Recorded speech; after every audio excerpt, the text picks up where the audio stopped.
NHL Draft Week is here, and there's going to be a lot of excitement around the league. Who's going to go first? Who's going to get traded? We'll break all of that and more down next on the Squad Show. You are talking puck with the NHL Squad Show, sponsored by Game Time. From the Oilers to the Stars, Golden Knights, and the Panthers, the Rangers, Avalanche, and yes, even the Maple Leafs. The Locked On Podcast Network brings together all its local experts to provide the scoops, breakdowns, and comprehensive looks at all the NHL, with plenty of trash talk to go with it. Don't miss the hard hits and glove-dropping hot takes on the Locked On NHL Squad Show. It's time to drop the puck.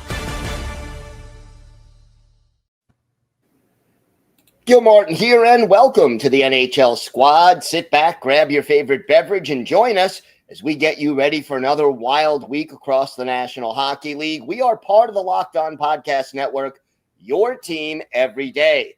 Today's episode is brought to you by Game Time. Download the Game Time app, create an account, and use code LOCKEDONNHL for $20 off your first purchase. We have a great panel today. I am joined by Eddie Garcia from Locked On LA Kings, Armando Velez of Locked On Florida Panthers, who is still recovering from the celebration of a second straight Stanley Cup, and David Morassutti of Locked On Leafs. And gentlemen, the NHL draft is just about here. What do you think is the biggest story that's going to come out of this year's draft?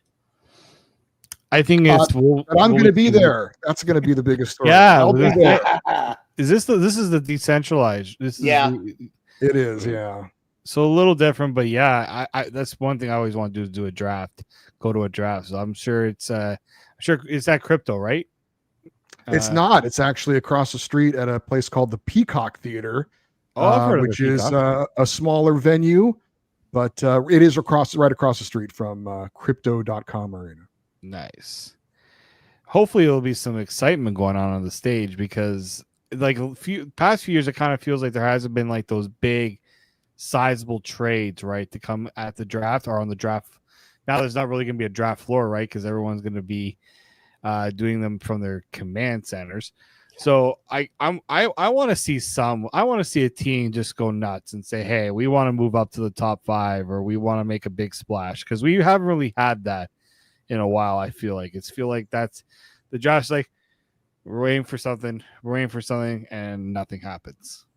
Yeah. Last year there wasn't a single trade during the first round of the draft, so it's been a while since that's happened for the NHL. And to think that the amount of teams who have multiple first round picks, the Pittsburgh Penguins, Montreal Canadiens, Philadelphia Flyers here, I just think the biggest story for the NHL draft this year is everyone knows who's going to go number 1. It's going to be Matthew Schaefer to the New York Islanders. So what's going to be happening at number 2? The mock drafts I'm seeing, it's mostly centers like Michael Misa, Anton Friendel. And to think that the two teams after in San Jose and Chicago, they have guys who they have drafted as centers who they have on their top 2 lines. So it's going to be a question if they choose the centers in for 2 or 3, like a Michael Misa and Anton Friendel, or even Caleb Dunoyer,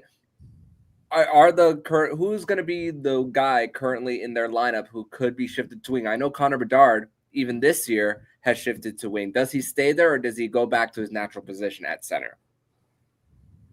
And also curious as far as trades go, with this first round maybe not being as great as past drafts.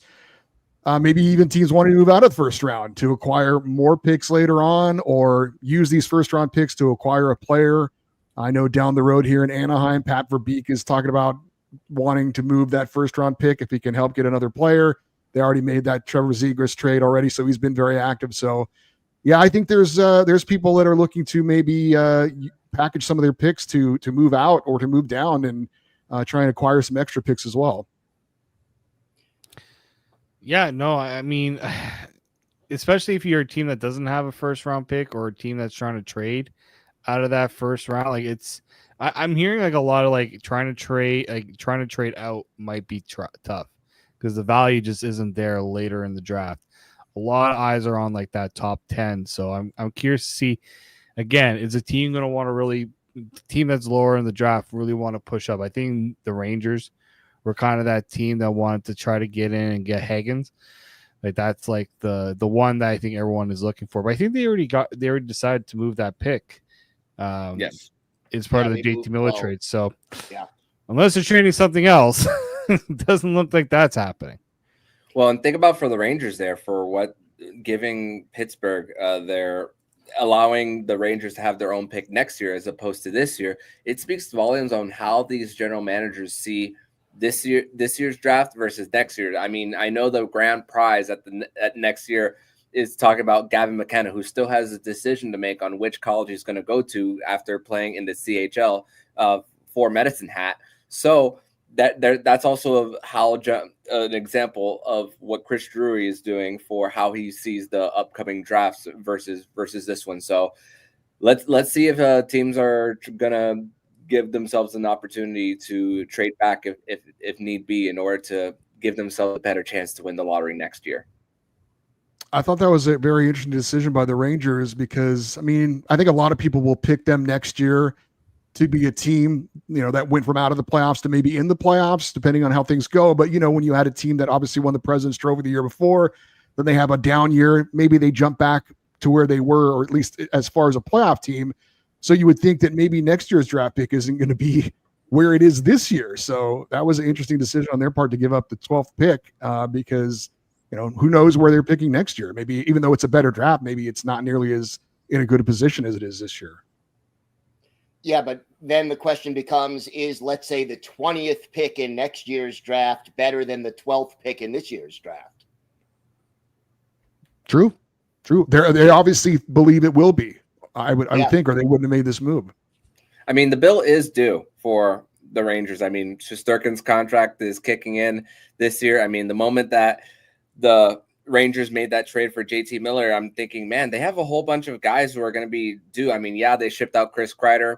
They still have a decision to make on if they're going to give a qualifying offer to Keandre Miller as well. So that's another thing on how they're managing the books here upcoming. So it's going to be a lot of trying to fit everything in for them. So they might not have a bounce back as a lot of people are some people are trying to predict, because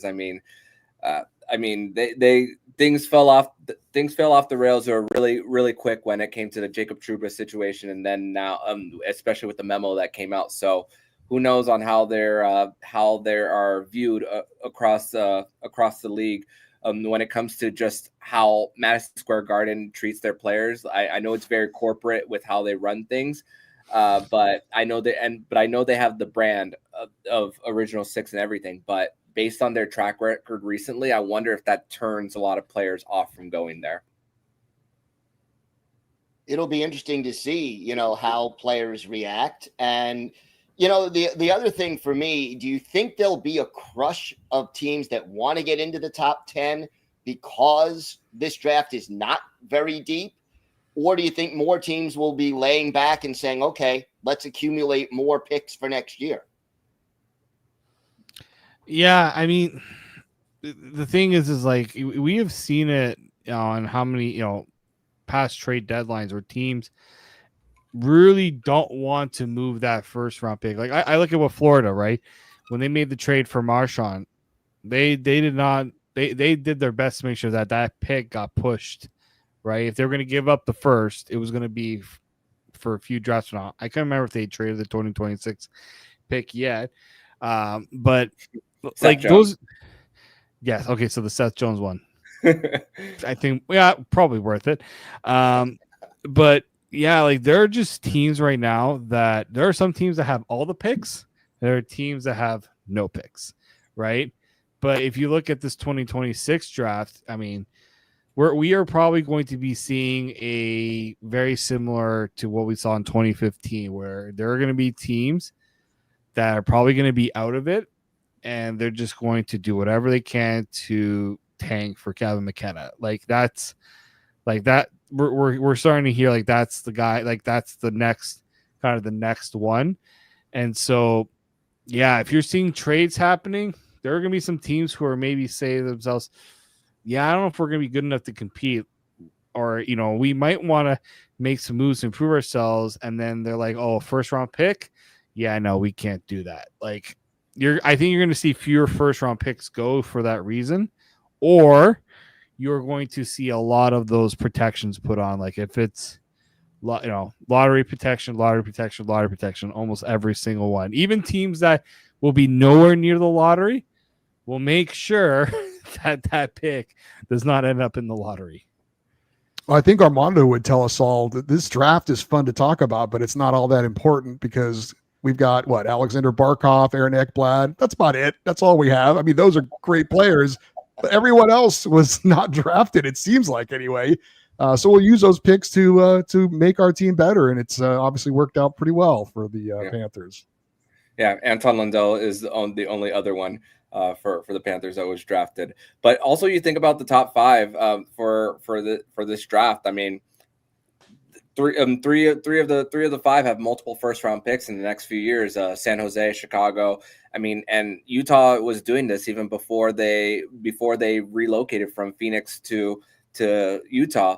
And I mean, it's either going to be stay where you're at, that might be the comfortable position, or trade back, but there might not be a scenario where they might. So they might be just very comfortable just being where they're at as well.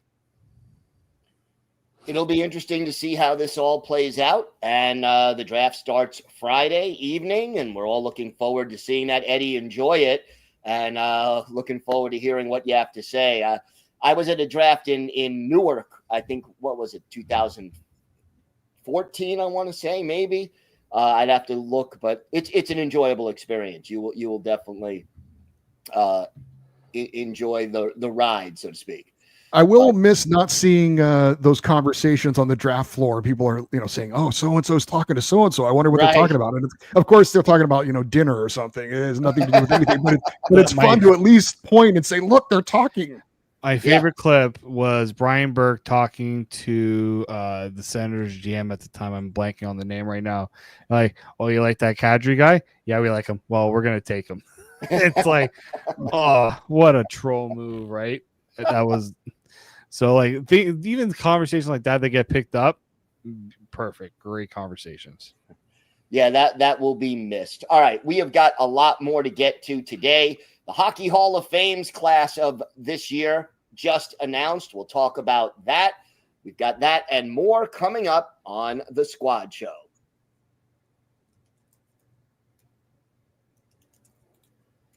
Today's episode is brought to you by Monarch Money. Ever wish managing your money felt easier? With Monarch Money, it can.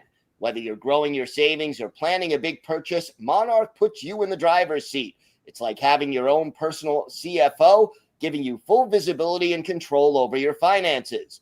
Monarch Money is more than a budgeting app. It's a complete financial command center. You can track all your accounts, investments, and spending in one place. So in addition to managing your money, you're also building wealth. So you can use Monarch for so many different things. Did you ever wish you had all your accounts and spending in one place? If you share your finances with someone, Monarch can help you stay on the same page and work together to meet your goals. So take control of your finances with Monarch Money. Use code LOCKEDONNHL at monarchmoney.com for 50% off your first year. That's monarchmoney.com, code LOCKEDONNHL for half off your first year.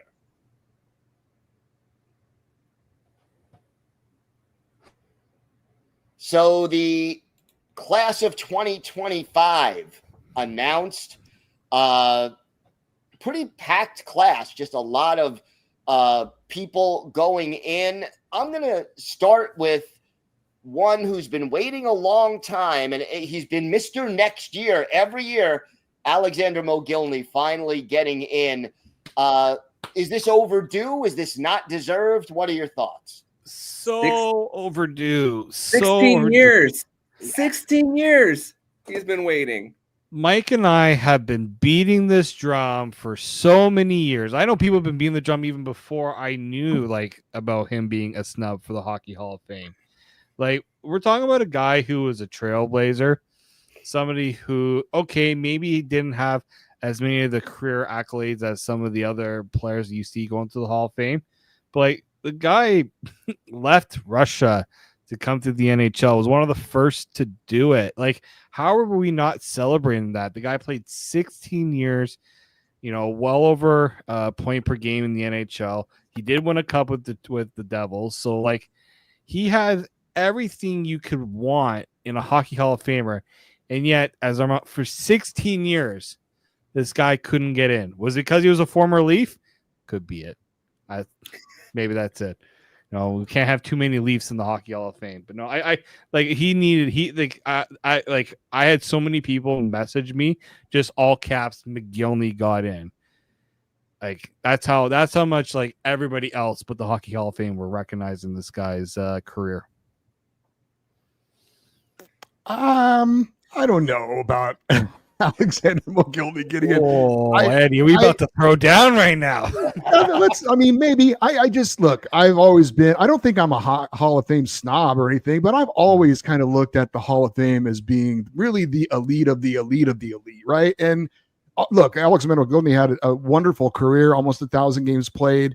And there's some stats that you just shake your head out and laugh, like 76 goals in 77 games, which is insane. But he never won a major award like all the other guys that are in this with Duncan Keith and Chara and Thornton.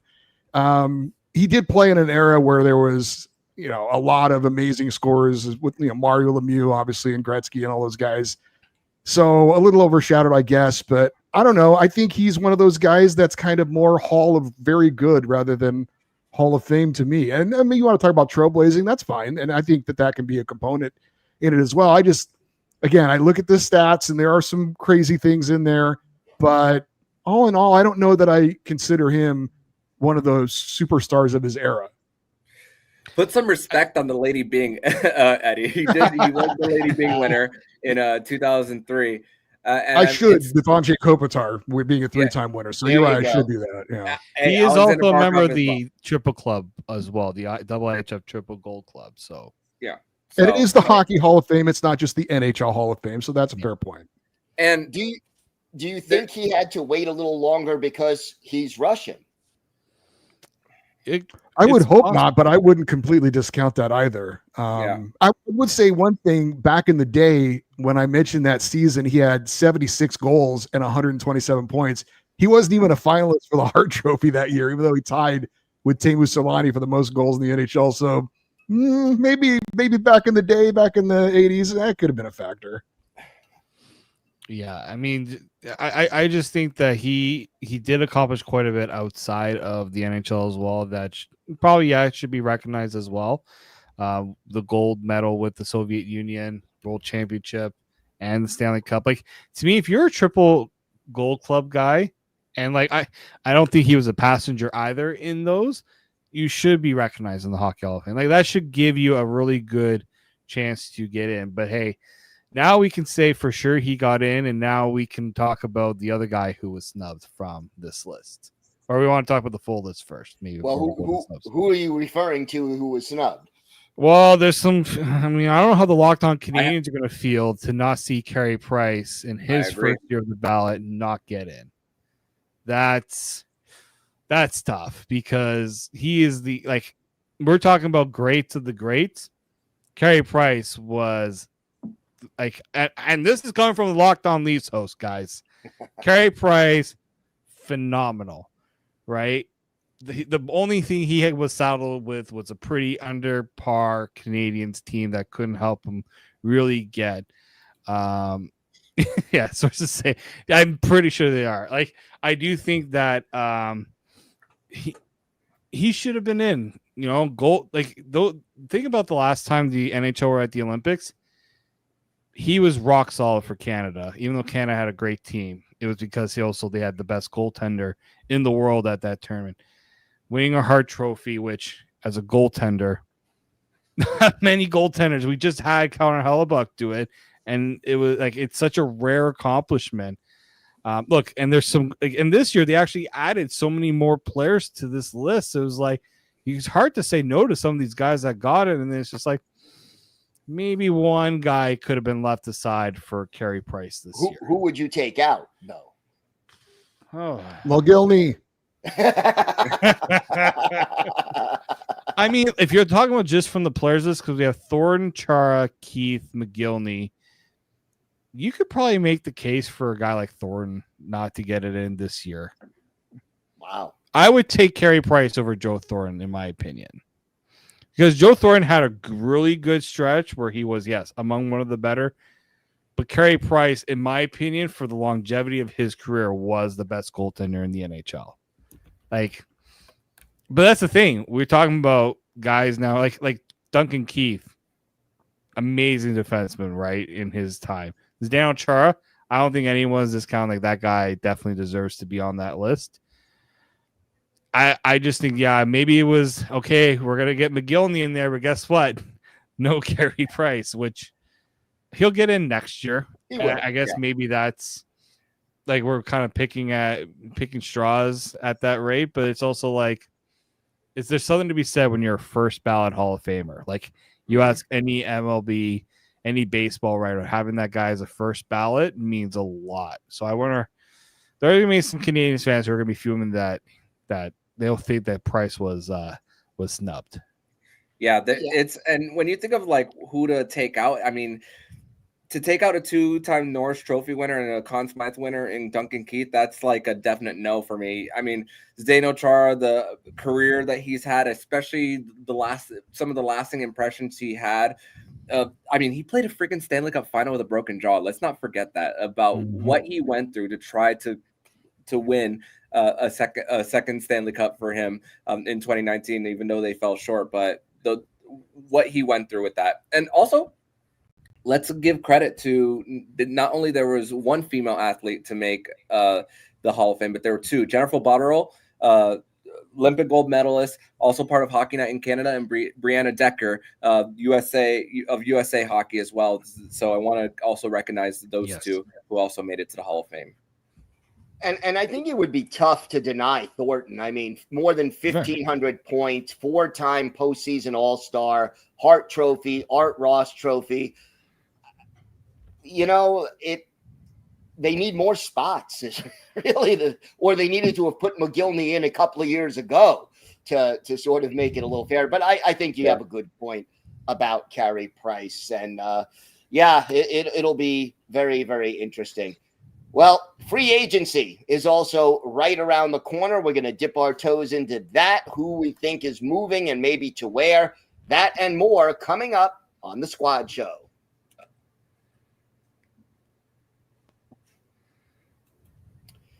Today's episode is brought to you by Rougier. Guys, you've probably heard of Viagra or Cialis. Maybe you've even tried them. But if you're looking for something beyond the usual pill, it's time to meet Rougier Ready. Rougier Ready is the next-gen prescription treatment designed to amplify arousal in the brain and boost blood flow. Unlike the usual pills that can take hours, Rougier's 3-in-1 formula dissolves under your tongue and kicks in fast. On average, in 15 minutes, the effects can last up to 36 hours, so you can stay confident and in control when the moment is right.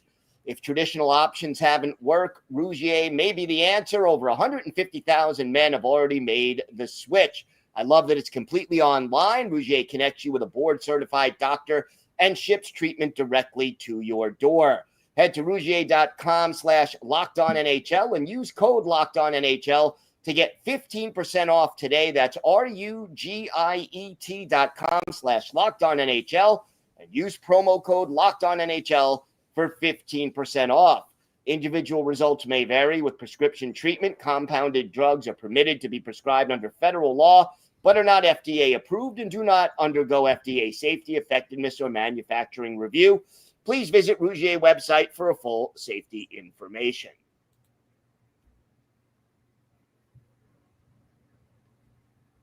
Free agency kicks in early next week. Who do you think is the biggest name that's most likely going to be on the move and where? Should David go first? I think we all know the answer to that question. I think we do. Mitch Marner alert. Well, it seems like this jersey here is going to be a relic very, very soon. Because, it's going to – well, the funny thing is it's going to be the Mitch Marner watch. And I'm going to be giving my first guarantee that Mitch Marner likely doesn't sign on July 1st, because I think he's going to want he's going to want to push this process where he wants a bidding war potentially, and it's going to give me like the Brad Richards sort of treatment, right? All these teams going, they give the meetings and do their pitches, and then Brad Richards picks where he wants to go. I don't know if you guys remember that one.